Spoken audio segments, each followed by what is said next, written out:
दोस्तों differential equation के पिछले क्लास में हम लोग एग्जैक्ट डिफरेंशियल इक्वेशन पढ़े थे। आज की क्लास में हम लोग पढ़ेंगे non exact differential equation. Non exact D मतलब डिफरेंशियल इक्वेशन होता है, ठीक है। तो नॉन एग्जैक्ट डिफरेंशियल इक्वेशन क्या होता है? जो एग्जैक्ट नहीं हो लेकिन एग्जैक्ट बनाया जा सके। जैसे कि आपको हम बताए थे नॉन होमोजीनियस डिफरेंशियल इक्वेशन क्या था कि जिस इक्वेशन को होमोजीनियस बनाया जा सके, वो होमोजीनियस नहीं हो लेकिन हम लोग उसमें कुछ चेंजेस करके, कुछ ऑपरेशन करके उसको हम लोग होमोजीनियस बना सकते हैं, तो उसको नॉन होमोजीनियस डिफरेंशियल इक्वेशन बोलते थे। उसी तरीके से यहाँ पे नॉन एग्जैक्ट डिफरेंशियल इक्वेशन हम लोग को पढ़ना है। इससे पहले एग्जैक्ट डिफरेंशियल इक्वेशन आप लोग पढ़े हैं, तो उसका थोड़ा सा रिवीजन हम आपको पिक कराते हैं। उसमें क्या होता था कि एग्जैक्ट डिफरेंशियल इक्वेशन में कि M D X plus N D Y is equal to 0 के फॉर्म में कोई डिफरेंशियल इक्वेशन आता था, और यहाँ पे कंडीशन क्या रहता था कि एम स्मॉल वाई नीचे में is equal to N X ऐसे होना चाहिए था। ये कंडीशन इसके साथ चिपका हुआ रहता था। इसका मतलब क्या रहता था कि यहाँ पे जो m होगा, m को अगर आप y के रिस्पेक्ट में पार्शियल डिफरेंशिएशन करिएगा और यहाँ पे जो n है इसको x के रिस्पेक्ट में पार्शियल डिफरेंशिएशन करिएगा, तो दोनों का जो वैल्यू आएगा अगर वो इक्वल है तो ये इस टाइप का जो डिफरेंशियल इक्वेशन है वो एग्जैक्ट डिफरेंशियल इक्वेशन कहलाता है, ठीक है। तो नॉन एग्जैक्ट डिफरेंशियल इक्वेशन के डिफिनीशन में क्या होगा, बस यही चीज इक्वल नहीं होगा, फॉर्म तो यही रहेगा, बस यहाँ पे इक्वल टू जो था उसको कट कर देंगे हम लोग, ये दोनों इक्वल नहीं होगा तो यहाँ पे ये नॉन एग्जैक्ट डिफरेंशियल इक्वेशन हो जाएगा। और इसको हम लोग एग्जैक्ट में पहले चेंज करेंगे और उसके बाद इसका सॉल्यूशन करेंगे। जैसे नॉन होमोजीनियस में हम लोग क्या करते थे, उसको होमोजीनियस में चेंज करके उसका सॉल्यूशन करते थे, उसी तरीके से इसमें कुछ ऑपरेशन लगाएंगे और ऐसे डिफरेंशियल इक्वेशन को पहले हम लोग एग्जैक्ट डिफरेंशियल इक्वेशन में बदलेंगे और फिर उस पर एग्जैक्ट का फंडा अप्लाई करके उसको सोल्व करेंगे। तो चलिए समझते हैं कि कैसे पहचानेंगे नॉन एग्जैक्ट डिफरेंशियल इक्वेशन को और कैसे इसको सोल्व करेंगे। तो सबसे पहले बात कि ये फॉर्म तो वही रहेगा, M D X plus N D Y is equal to 0। Equation तो इसी फॉर्म में आपका दिया रहेगा। अगर इस फॉर्म में इक्वेशन दिया है तो अगर यहाँ पे M Y is equal to N X है, यहाँ पे ध्यान दीजिएगा y नीचे में लिखे हैं, ये कैपिटल M है और ये स्मॉल y m के नीचे में है, और इसका मतलब ये है कि इस m को y के रिस्पेक्ट में हम लोग पार्शियली डिफरेंशिएट कर रहे हैं, ये वो वाला my है और ये nx भी वही चीज है, ठीक है। तो अगर ये कंडीशन बनती है तो ये एग्जैक्ट डिफरेंशियल इक्वेशन कहलाएगा। और अगर इसके साथ ये कंडीशन बनती है कि यहाँ पे my dot equal to nx होगा तो ये नॉन एग्जैक्ट डिफरेंशियल इक्वेशन होगा। तो ये जो है एग्जैक्ट डिफरेंशियल इक्वेशन है, एग्जैक्ट डी, और ये है नॉन एग्जैक्ट डी।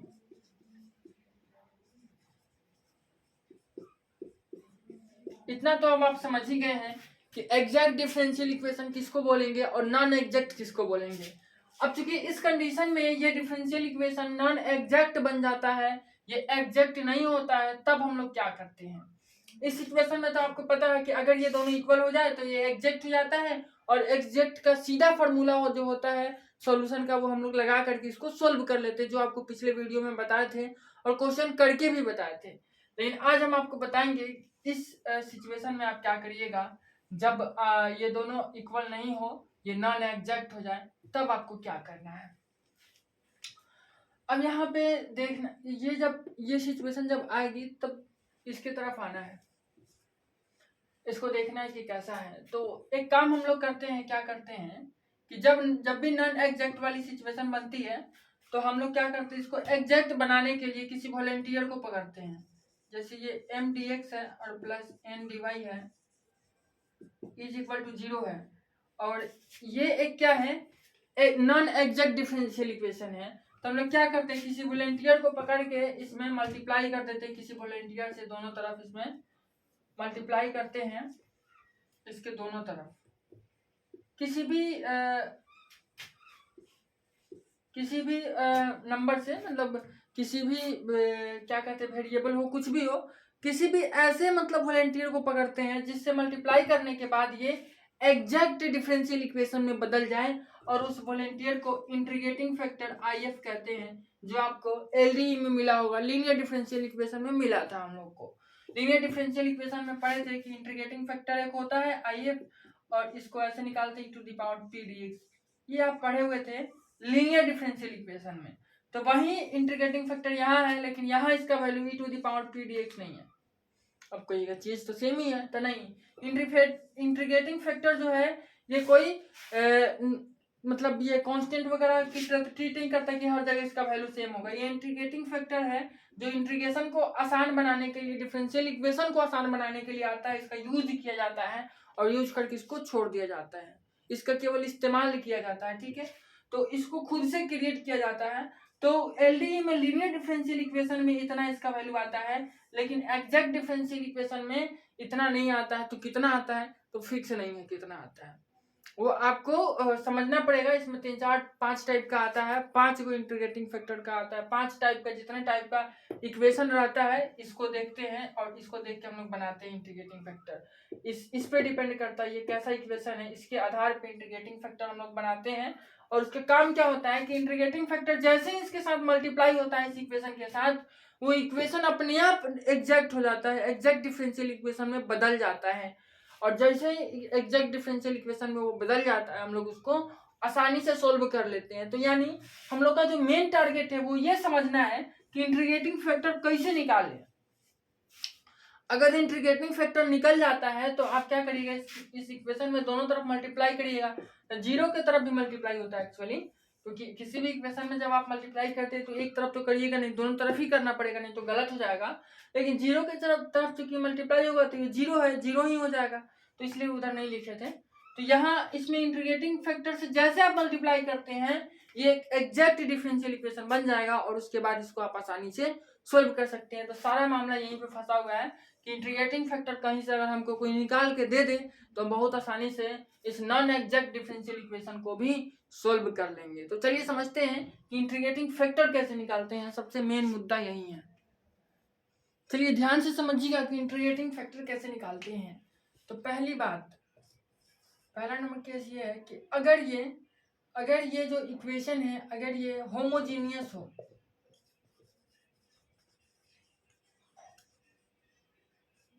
अगर ये होमोजीनियस कहता है, होमोजीनियस भी हो सकता है। तो अब आप कहिएगा कि अगर ये होमोजीनियस इक्वेशन होता तो हम होमोजीनियस से सॉल्व कर लेते, तो कर सकते हैं, लेकिन नॉन एग्जैक्ट से भी इसको सॉल्व कर सकते हैं। कभी कभी नॉन एग्जैक्ट से आसान पड़ता है, क्योंकि होमोजीनियस में वो आगे चलकर लॉग वगैरह बहुत लंबा चौड़ा हो जाता है। तो कभी कभी नॉन एग्जैक्ट से आसान पड़ता है, उसको आप एग्जैक्ट में बदल लीजिए, और एग्जैक्ट तो बहुत आसान तरीका है सोल्व करने का इक्वेशन को। तो अगर ये होमोजीनियस होता है तो उस कंडीशन में, अगर ये इक्वेशन होमोजीनियस हो जाए तो उस कंडीशन में आप इंटीग्रेटिंग फैक्टर कैसे निकालिएगा। तो इंटीग्रेटिंग फैक्टर का वैल्यू जाता है 1/m/, अच्छा एक मिनट, 1/, नहीं होता है, 1/mx + ny, ठीक है। m इंटू एक्स है, यहाँ पे है, नीचे में है m के नीचे में इसे x नहीं लिख रहा है। अगर ऐसे लिखेंगे तो इसका मतलब होगा कि इस m को हम लोग x के रिस्पेक्ट में पार्शियली डिफरेंशिएट कर रहे हैं, ये नहीं, ये m इंटू एक्स है, mx + n into Y ny, ठीक है। तो इंटीग्रेटिंग फैक्टर का वैल्यू ये होगा, और m क्या है, m यहाँ जो वैल्यू है वो है, और n क्या है, यहाँ जो वैल्यू है वो है। लेकिन इस कंडीशन में एक चीज और ध्यान में रखना होगा, यहाँ पे mx + ny का जो वैल्यू होगा वो 0 के बराबर नहीं हो सकता है। क्यों? क्योंकि अगर ये 0 के बराबर हो गया तो 1/0 क्या हो जाएगा, इंफिनिटी, तो अनडिफाइन हो जाएगा। तो अनडिफाइन थोड़ी आएगा ये क्या बोलते हैं इंटीग्रेटिंग फैक्टर का वैल्यू। हम लोग को हमेशा कोई भी जब मैथ्स में हम लोग कहीं भी चलते हैं तो यहाँ दिमाग में रखते हैं कि नीचे में 0 नहीं आना चाहिए बाई में, ठीक है। तो इसलिए ये 0 के इक्वल नहीं होगा। ये पहला नंबर केस हो गया। अगर ये होमोजीनियस हो तब ये इंटीग्रेटिंग फैक्टर का वैल्यू होगा। चलिए दूसरा नंबर केस लेते हैं। दूसरा नंबर केस कर रहा है कि अगर ये इक्वेशन इस टाइप से हो, पहले कोई फंक्शन है एक्स वाई का, ठीक है, और फिर इंटू वाई है तब m है, ठीक है, तब dx है, और प्लस अब कोई दूसरा फंक्शन है f2 और ये भी एक्स वाई का फंक्शन है, इंटू में फिर x है, अब फिर n है, अब फिर dy है, और इज इक्वल टू 0 है। अगर फंक्शन इस तरीके से आता है तो ये भी नॉन एग्जैक्ट है, और आप इसको भी एग्जैक्ट में बदल सकते हैं कि यहाँ भी एम डी एक्स है और एन डी वाई आया है और इसके बगल में कुछ लगा है, कोई फंक्शन है। तो इस सिचुएशन में क्या करना है, इस सिचुएशन में क्या होगा आपका इंटीग्रेटिंग फैक्टर, ये समझना है। ठीक है, तो आप गेस करके बता सकते हैं क्या होगा? नहीं हो पाएगा आपसे गेस, हम बताते हैं क्या होगा।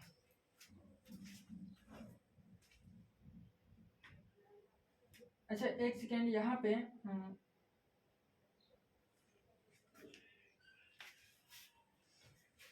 यहाँ पे क्या दिया हुआ है बुक में? एम नहीं दिया हुआ है, इस पूरे को एम मान लेना है आपको इस सिचुएशन में। ठीक है, हम फिर से लिखते हैं, प्लस f2 कोई फंक्शन है और ये xy है और ये क्या है, यहाँ पे x है और इनटू क्या है, यहाँ पे dy है। ठीक है, इज इक्वल टू 0, इतना ही दिया हुआ है। तो आपको उस पूरे को क्या करना है, m मान लेना है। ठीक है, dx के जो बगल में रहता है उसको m मानते हैं और dy के जो बगल में रहता है इसको n मानते हैं। तो इस पूरे को आपको क्या करना है, m मानना है और इस पूरे को n मानना है। ठीक है, यानी m और n के बारे में कहा गया है कि m जो है ये xy का कोई फंक्शन होगा और इनटू में y होगा, और n जो भी है वो भी xy का कोई फंक्शन होगा और इनटू में x होगा। तब इसके बारे में कुछ कॉमेंट किया गया है, इसके इंटीग्रेटिंग फैक्टर के बारे में। तब कहा गया है जो इसका इंटीग्रेटिंग फैक्टर होगा ना वो ऐसे होगा, इसका जो इंटीग्रेटिंग, इसको एक नंबर यहाँ देते हैं होमोजेनियस पे। ठीक है, इसका इंटीग्रेटिंग फैक्टर ऐसे निकलेगा 1/mx माइनस एन वाई। ठीक है, 1/mx माइनस एन वाई, और जहाँ mx minus N Y dot equal to 0 होगा। तो ये दो टाइप का इंटीग्रेटिंग फैक्टर आपको समझ में आ रहा होगा। क्या सीधा सिंपल सी बात है कि अगर इस टाइप का इक्वेशन आता है तो आपको इंटीग्रेटिंग फैक्टर ये लेना है, अगर इस टाइप का आता है और ये होमोजीनियस है तो इसका इंटीग्रेटिंग फैक्टर ये लेना है। इंटीग्रेटिंग फैक्टर क्यों ले रहे हैं? ताकि हम इतना से मल्टीप्लाई करके उस इक्वेशन को एग्जैक्ट बना सके और एग्जैक्ट बनाने के बाद हम लोग इसको सोल्व कर सकते हैं। ठीक है, तो तीन टाइप का और हम लोग को इक्वेशन हम लोग को पार्ट 2 में यहाँ पढ़ना है, बीएससी पार्ट 2 में, जो जिसका हम लोग नॉन एग्जैक्ट में तीन ये दो टाइप हुआ ना, कि नॉन एग्जैक्ट है तो इंटीग्रेटिंग फैक्टर कैसे निकालेंगे, तो ये दो टाइप हुआ और तीन को भी और टाइप करना है, टोटल 5 टाइप पढ़ना है। तो आज की वीडियो में हम इसी दो टाइप को आपको एक्सप्लेन करने वाले हैं। अब बाकी का जो 3 को टाइप है वो नेक्स्ट वीडियो में हम आपको बताएंगे कि उसके इंटीग्रेटिंग फैक्टर कैसे निकाले जाते हैं और कैसे सोल्व किए जाते हैं। नहीं होता है तो हम इस वीडियो में केवल ऐसा करते हैं कि पांचों का इंटीग्रेटिंग फैक्टर कैसे निकाला जाता है ये बनाकर इंड कर देते हैं और नेक्स्ट वीडियो में सब पे क्वेश्चन लगाएंगे। ठीक है, ऐसा ही करते हैं। अभी मेरे दिमाग में आया कि एक साथ अगर पांचों का इंटीग्रेटिंग फैक्टर आपको निकालना समझा दिए और याद करा दिए तो क्वेश्चन बनाना कोई बहुत बड़ी बात नहीं है, क्योंकि सारा मेन खेला यहाँ पे इंटीग्रेटिंग फैक्टर का है। ये याद ही नहीं होता है कि किसमें कैसे निकालना है। तो ये दो तो आपको याद हो गया होगा, दोनों लगभग इंटीग्रेटिंग फैक्टर सेम है, इसमें माइनस इसमें प्लस है और फंक्शन में डिफरेंट ये है कि यहाँ पे m था और यहाँ m की जगह पे दिया हुआ है xy का फंक्शन इंटू वाई और इसमें n की जगह पे xy का फंक्शन इंटू x दिया हुआ है। ठीक है, तो उम्मीद करते हैं कि आपको ये समझ में आ रहा होगा। तो चलिए अब जो तीसरा चौथा पांचवा जो टाइप है जिसका हम लोग इंटीग्रेटिंग फैक्टर कैसे निकालेंगे वो समझते हैं। देखिए तीसरा चौथा बहुत ही आसान है, ध्यान से समझिएगा।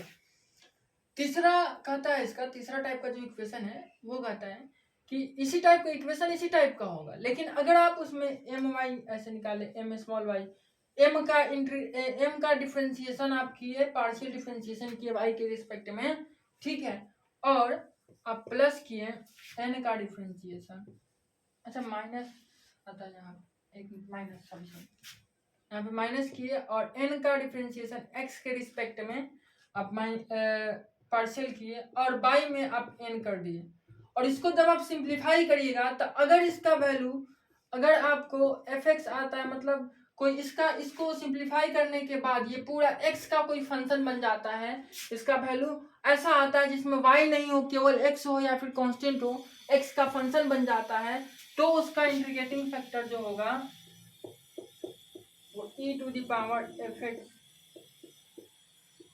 होगा। मतलब ये जितना आया है इतना उठकर यहाँ आ जाएगा, ठीक है।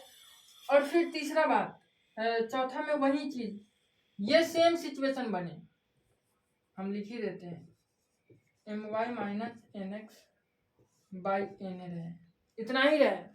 और अगर कहीं इसका वैल्यू fy आ जाए, मतलब ये y का फंक्शन बन जाए, तो जो है इंटीग्रेटिंग फैक्टर कितना होगा देखिएगा, e to the power integration fy dy। बस ये चीज यहाँ से उठ के आ जाएगी, क्योंकि y का फंक्शन इसलिए यहाँ dy आ जाएगा, ठीक है। तो उम्मीद करते हैं आपको समझ में आ रहा होगा, बहुत ही इजी है।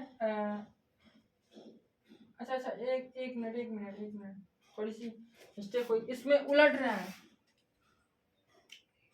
इसमें उलट दिया है, यहाँ nx किया है और यहाँ my किया है, और बाई में हो गया m, मतलब जो बाद में m है तो बाई में n, यहाँ n है तो बाई में n, ठीक है। और अगर ये कहीं y का फंक्शन आता है, कोई फंक्शन, अब यहाँ f लिए तो यहाँ f नहीं लेते, यहाँ कोई फाई फंक्शन ले लेते हैं, ठीक है।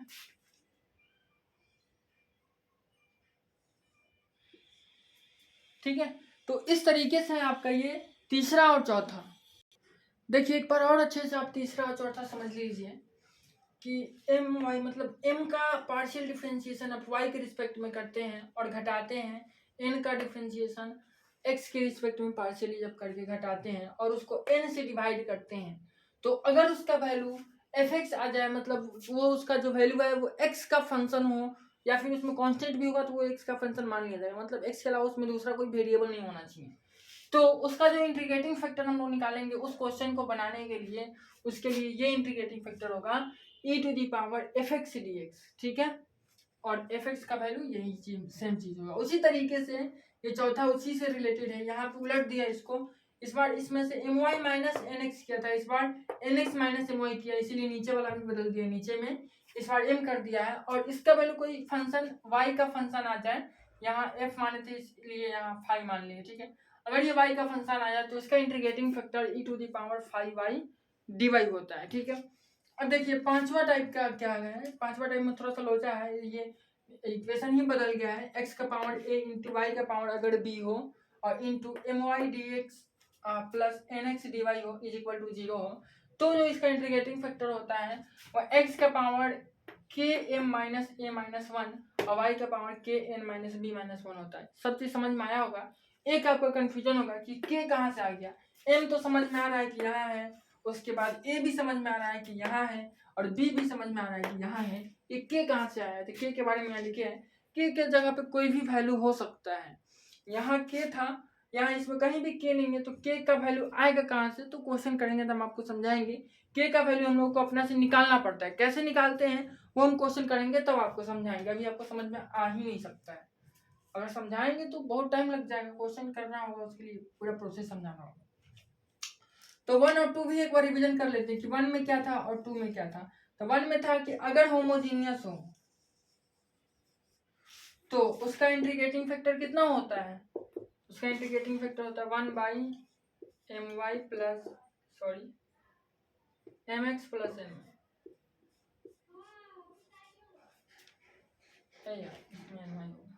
ठीक है। और इतना जीरो नहीं होना चाहिए, ये कंडीशन इसमें हिडन है।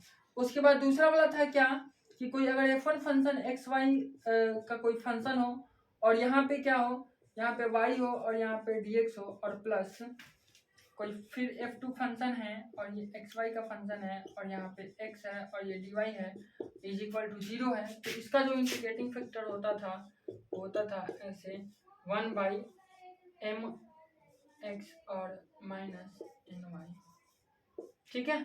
तो यही हम लोग का 5 रूल है, पांचों रूल को आपको अच्छे से याद रखना है कि इंटीग्रेटिंग फैक्टर कैसे निकालते हैं। इतना ही पर आज का क्लास छोड़ रहे हैं और हम लोग नेक्स्ट क्लास में हम लोग पढ़ेंगे कि कैसे इस क्वेश्चन को अंजाम दिए जाते हैं, नॉन एग्जैक्ट डिफरेंशियल इक्वेशन के क्वेश्चन को कैसे किए जाते हैं, अटेम्प्ट किए जाते हैं। क्या करना होता है, सीधा इंटीग्रेटिंग फैक्टर से वो जो इक्वेशन गिवन है उसको मल्टीप्लाई करते हैं दोनों तरफ, जैसे ही आप मल्टीप्लाई करिएगा वो एग्जैक्ट डिफरेंशियल इक्वेशन बन जाएगा और एग्जैक्ट बनने के बाद आप उसको सोल्व कर सकते हैं आसानी से एग्जैक्ट वाले मेथड से। तो बहुत ही सिंपल है, मेन फंडा यही है। अगर आप इस क्लास को मिस कर दिए होंगे, अगर आप मिस कर दिए होंगे तो देख कैसे रहे, फिर भी अगर आप इस क्लास को अच्छे से नहीं समझे तो इसका क्वेश्चन नहीं बन पाएगा, ठीक है। इसलिए ये लेक्चर बहुत इंपॉर्टेंट है और क्वेश्चन नेक्स्ट वीडियो में हम लोग करेंगे।